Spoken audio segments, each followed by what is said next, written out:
जनतेच्या भावनांचा आदर करत मतपत्रिकेवर निवडणुका घ्याव्यात या मागणीसाठी काँग्रेस पक्षाकडून सह्यांची मोहीम सुरू करण्यात आली आहे।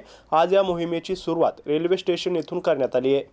महाराष्ट्र विधानसभेच्या निकालावर कोणाचाही विश्वास बसत नाही। या निकालात काहीतरी गडबड असल्याची भावना सर्व स्तरातून व्यक्त होत आहे। संविधानाने सर्वांना मतदानाचा अधिकार दिलेला आहे, पण आपण एकाला दिलेले मत दुसऱ्याला जात असल्याची भावना जनतेत आहे। जनतेच्या भावनांचा आदर करत मतपत्रिकेवर निवडणुका घ्याव्यात या मागणीसाठी काँग्रेस पक्षाकडून सह्यांची मोहीम सुरू करण्यात आली आहे। आज रेल्वे स्टेशन परिसरात निवडणुका बॅलेट पेपरवर घ्या अशा आशयाचे फलक हातात घेत निवडणुका बॅलेट पेपरवरच झाल्या पाहिजेत अशा घोषणा देत अर्ज आणि सह्यांची मोहीम राबवण्यात आली। जनतेच्या सह्यांचे लाखो अर्ज राष्ट्रपती, पंतप्रधान, सरन्यायाधीश आणि निवडणूक आयोगाला पाठवले जाणार असल्याची माहिती शहराध्यक्ष शेख युसूफ यांनी माध्यमांशी बोलताना दिली। नानाभाऊ पटोले यांच्या सूचनेनुसार स्वाक्षरी मोहीम या महाराष्ट्रामध्ये आम्ही घेण्याचा कार्यक्रम लावलेला आहे।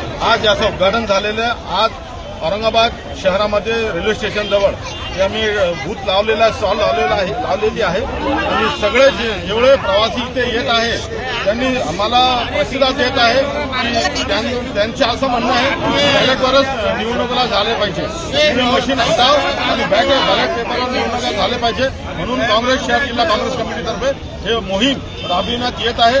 20 तारखेपर्यंत ही मोहीम पूर्ण शहरामध्ये आम्ही राबविणार आहे आणि जास्तीत जास्त सह्याचं निवेदन हे राष्ट्रपती, पंतप्रधान, निवडणूक आयोग आणि चीफ जस्टिसला देणार आहे।